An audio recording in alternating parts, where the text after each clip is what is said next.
Good morning बच्चों। देखिए, पिछले वीडियो मैंने आपको बिलियन के बारे में बता रहा था, तो मानक बिलियन क्या होता है।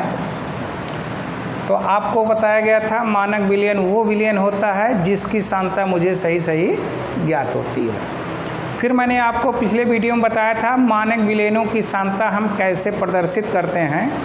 तो उसमें एक मैंने आपको बताया था ग्राम प्रति लीटर में सांद्रता, दूसरा मैंने बताया था मोलरता में सांद्रता, तीसरा मैंने बताया था नॉर्मलता में सांद्रता। ये तीन आप पिछले वीडियो में पढ़ चुके हैं। आज उसी के आगे चौथा है आपका प्रतिशतता में सांद्रता। कभी कभी विलयनों की सांद्रता प्रतिशतता में बताई जाती है। तो आज हम लोग सीखने चल रहे हैं प्रतिशतता में सांद्रता कैसे व्यक्त किया जाता है। ये तीनों पिछले वीडियो में आप पढ़ चुके हैं। प्रतिशतता क्या चीज़ होती है, आइए देखते हैं। प्रतिशतता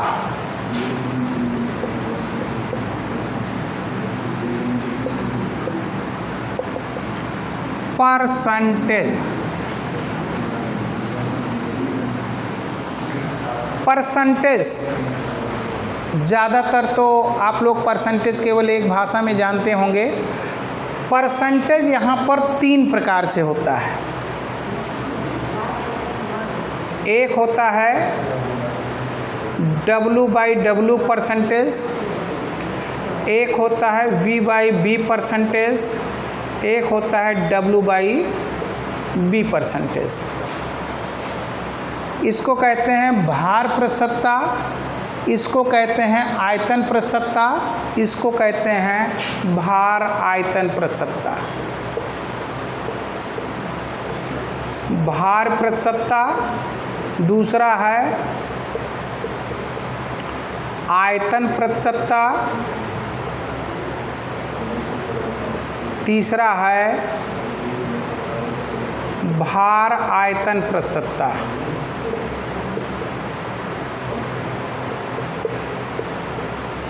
तीन प्रकार की प्रतिशतता आप लोग सीखोगे। प्रतिशतता का मतलब 100 से है। किसी बिलियन के, जैसे भार प्रतिशतता की डिफिनीशन अगर निकालनी है, किसी बिलियन के 100 भार भाग में उपस्थित विलेय का भार उसका भार प्रतिशतता कहलाता है। क्या मिला डिफिनीशन?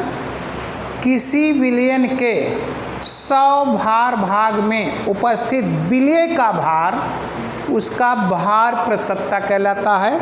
आइए एक एक की चर्चा करते हैं। भार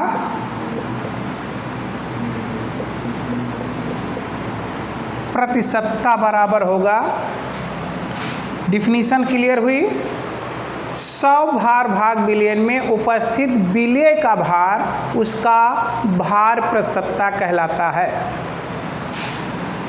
सूत्र क्या होगा? विलेय की मात्रा ग्राम में बटा विलियन की मात्रा ग्राम में गुणे 100। ये भार प्रतिशतता है।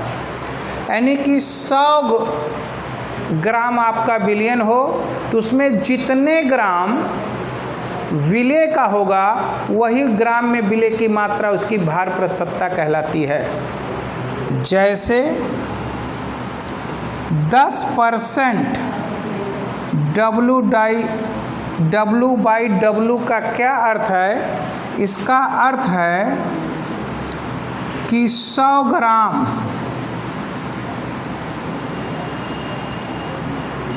बिलियन में 10 ग्राम विलेय है और 90 ग्राम विलायक है। देखिए विलियन का वजन 100 ग्राम होगा 100 ग्राम में विलेय विलायक दोनों होंगे, 10 ग्राम इसमें विलेय होगा और 90 ग्राम विलायक होगा। ये 10% W/W या 10% भार प्रतिशतता का यही अर्थ होता है। अब दूसरा आता है आयतन प्रतिशतता। आयतन प्रतिशतता क्या होगा? यहाँ पर हम आयतन प्रतिशतता में कहेंगे 100 आयतन विलयन में उपस्थित विलेय का आयतन उसका आयतन प्रतिशतता कहलाता है। क्या चीज़? 100 आयतन विलयन में उपस्थित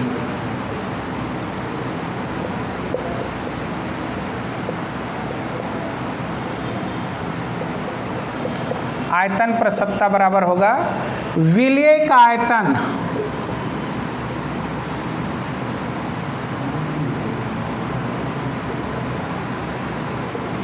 किस में ले लेते हैं? मिलीलीटर में बटा विलयन का आयतन मिलीलीटर में गुणे 100। डिफिनीशन क्या निकल के आ रही? 100 मिलीलीटर विलयन में उपस्थित विलेय की मिलीलीटर में आयतन उसका आयतन प्रतिशतता कहलाता है। एग्जाम्पल लेते हैं। 10% V/V का क्या अर्थ है? तो अब आप समझेंगे। इसका अर्थ होता है कि विलेय मेरा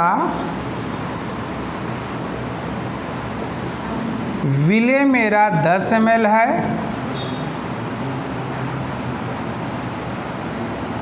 विलायक मेरा 90 ml है और विलयन हमारा 100 ml है। अर्थात 100 मिलीलीटर विलयन में विलेय की जो मात्रा होती है वही हमारा आयतन प्रतिशतता कहलाता है।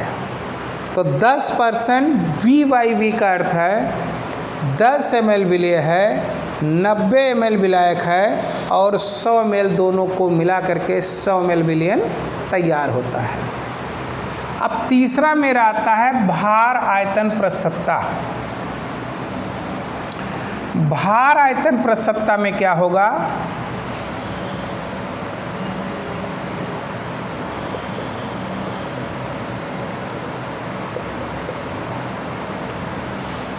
भार आयतन प्रतिशतता, इसमें विलेय का भार ग्राम में होगा।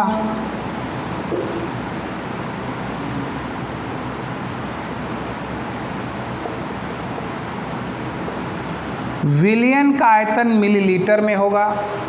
डिफिनीशन क्या होगी? 100 मिलीलीटर विलयन में उपस्थित 100 मिलीलीटर विलयन में उपस्थित विलेय की ग्राम में मात्रा उसका भार आयतन प्रतिशतता कहलाता है। यही आपको न्यूमेरिकल में इसी वाले का ज़्यादा प्रयोग किया जाता है। कभी कभार ये आता है, कभी कभार ये आता है, लेकिन मेजॉरिटी ऑफ द केसेस ज़्यादा क्वेश्चन में यही वाला आता है। जब केवल प्रतिशतता की बात पूछी जाए, कहता है 10% है, तो इसका मतलब आप समझेंगे भार आयतन प्रतिशतता की चर्चा कर रहा है। तो विलेय का भार ग्राम में बटा विलयन का आयतन मिलीलीटर में गुणे 100। डिफिनीशन क्या निकल के आती है? परिभाषा इसकी 100 मिलीलीटर विलयन में घुले हुए विलेय की ग्राम में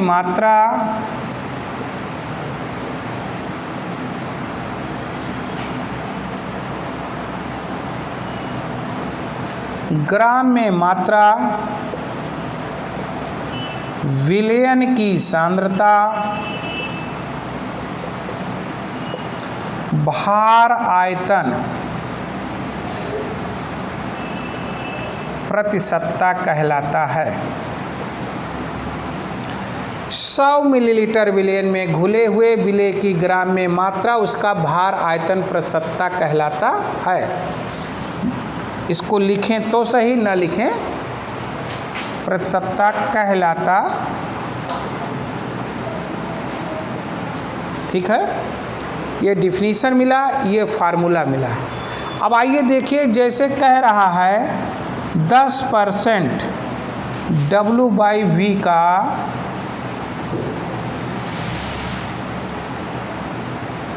क्या अर्थ है। तो इसका अर्थ है कि विलेय मेरा 10 ग्राम है,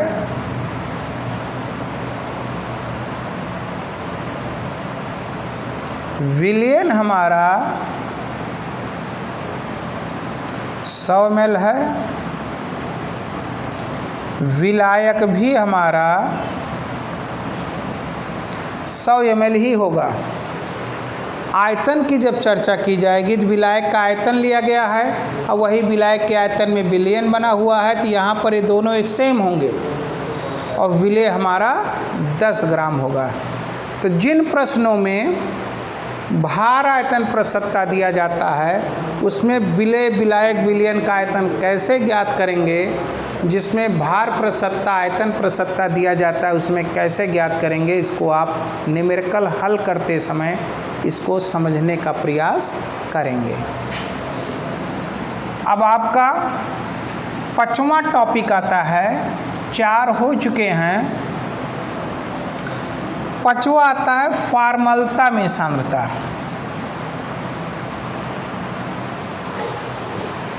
फॉर्मलता क्या है?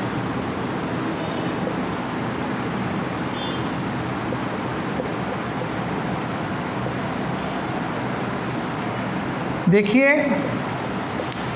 ज़्यादातर प्रश्नों में जो विलयन की सांद्रता दी जाती है वो मोलरता में दी जाती है, लेकिन आपने पढ़ा होगा जो वैद्युत संयोजी यौगिक होते हैं,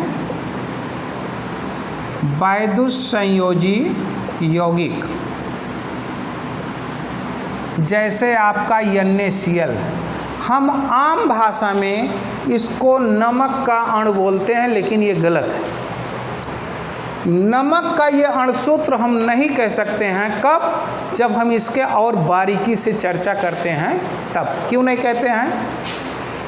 क्योंकि नमक का अणुसूत्र जो होता है वो संरचना सूत्र जब इसका बनाएंगे तो 1 Na1Cl से नमक नहीं बनता है, 1 Na 6Cl से घिरा होता है, 1 Cl 6 Na से घिरा होता है। तो ये सूत्र नहीं है, बल्कि इनका एक अनुपात है, एक रेशियो है। जिस रेशियो में नमक में Na और Cl होता है तो वो होता है 1:1। इसलिए कहा जाता है वैद्युत संयोजी यौगिकों का कोई निश्चित अणुसूत्र नहीं होता है, उसका संगठन सूत्र को ही हम लोग अणुसूत्र मान लिया करते हैं। तो मोलरता में आपने पढ़ा होगा विलेय के मोलों की संख्या, विलेय के मोलों की संख्या बटा विलयन का आयतन लीटर में, विलयन का आयतन लीटर में ये होता है मोलरता। और विलेय के मोल निकलता है विलेय का भार बटा विलेय का अणु भार, और पूरे का बटा हो जाएगा विलयन का आयतन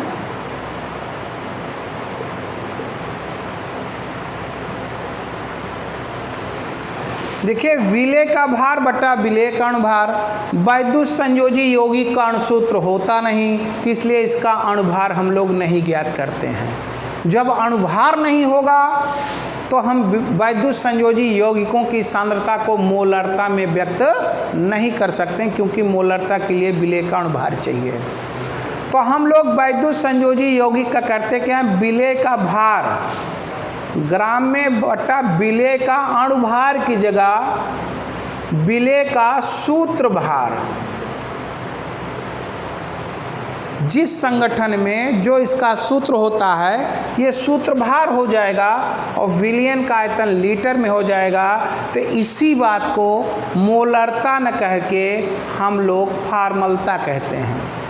फार्मलता आप समझिए, फार्मलता जो है एक प्रकार का मोलरता है, बशर्ते फार्मलता शब्द का प्रयोग हम केवल वैद्युत संयोजी यौगिकों के लिए करते हैं, क्योंकि वैद्युत संयोजी यौगिकों की सांद्रता को मोलरता में कहना बहुत उचित नहीं है, क्योंकि इसमें अणुभार होना चाहिए और इनका अणुसूत्र ही नहीं होता है तो अणुभार नहीं होगा। इनका संगठन सूत्र होता है, इसलिए संगठन सूत्र भार यहाँ होगा। जब अणुभार की जगह संगठन सूत्र भार होगा तो वही मोलरता हमारा फार्मलता कहलाती है।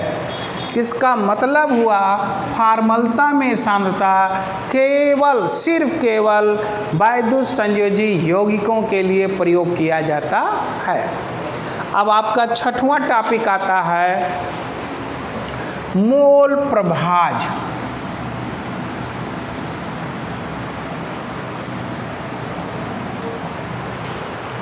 मोल प्रभाज क्या होता है?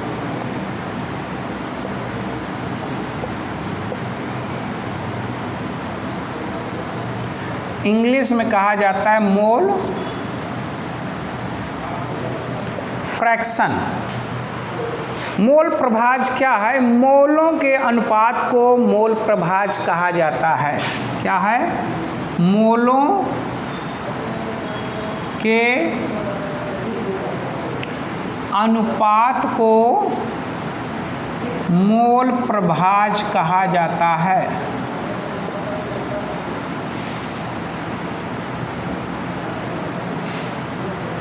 अब सवाल उठता है मोल प्रभाज दो प्रकार का होता है। पहला है विलेय का मोल प्रभाज,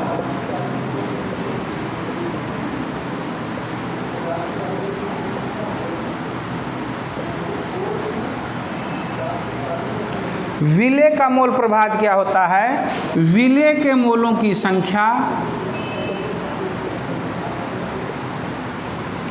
विलेय के मोलों की संख्या बटा विलयन के मोलों की संख्या।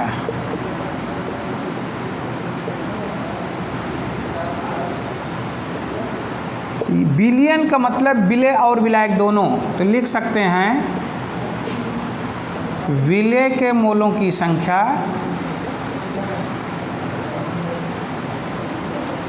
बटा विलेय के मोल धन विलायक के मोल। देखिए, विलायक के मोल और विलेय के मोल जब जुड़ जाते हैं तो विलयन के मोल कहलाते हैं। तो विलेय के मोलों की संख्या और विलयन के मोलों की संख्या के अनुपात को विलेय का मोल प्रभाज कहते हैं। इसी प्रकार दूसरा हमारा आता है विलायक का मोल प्रभाज। विलायक का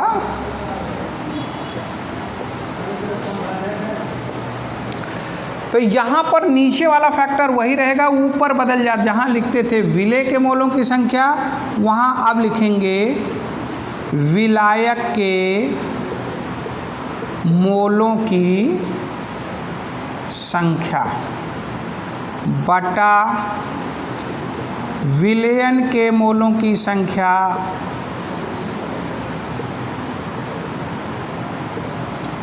विलयन के स्थान पर पुनः मैं लिख सकता हूँ क्या? विलेय के मोल धन। अगर यहाँ पर विलेय के मोल को स्मॉल एन और विलायक के मोल को कैपिटल एन, इनको स्मॉल एन, तो मैं कह सकता हूँ विलेय के मोल की संख्या बटा विलेय के मोलों की संख्या धन विलायक के मोलों की संख्या। हर दोनों का सेम होगा, अर्थात ये हो जाएगा कैपिटल एन बटा एन प्लस कैपिटल एन, यहाँ पे आएगा स्मॉल एन बटा एन प्लस कैपिटल एम। विलय का मोल प्रभाज होगा तो विलय के मोल को ऊपर करेंगे, बाकी विलय और विलायक के मोल को नीचे करते हैं। विलायक का मोल प्रभाज अगर आता है तो विलायक के मोल को ऊपर रखते हैं, विलय और विलायक के मोलों का योग नीचे रखते हैं। यही हमारा कहलाता है विलय का मोल प्रभास। इस प्रकार से आपने देखा मानक विलयनों की सांद्रता प्रदर्शित करने की कितनी विधियां हैं, तो आपने 6-7 विधि देखे हो। अब इसमें सारे फार्मूलों की सहायता से आप थोड़ा से न्यूमेरिकल लगाने का प्रयास करें। अगले वीडियो में हम 2-4 सवाल आपको हर फार्मूला के एक एग्जाम्पल आपको समझाएंगे। फिर उसके बाद आप लोग अपने टेक्स्ट बुक से न्यूमेरिकल लगाने का प्रयास करें। कोई दिक्कत होती है तो आप हमको फ़ोन के माध्यम से पूछ सकते हैं। Okay, thank you.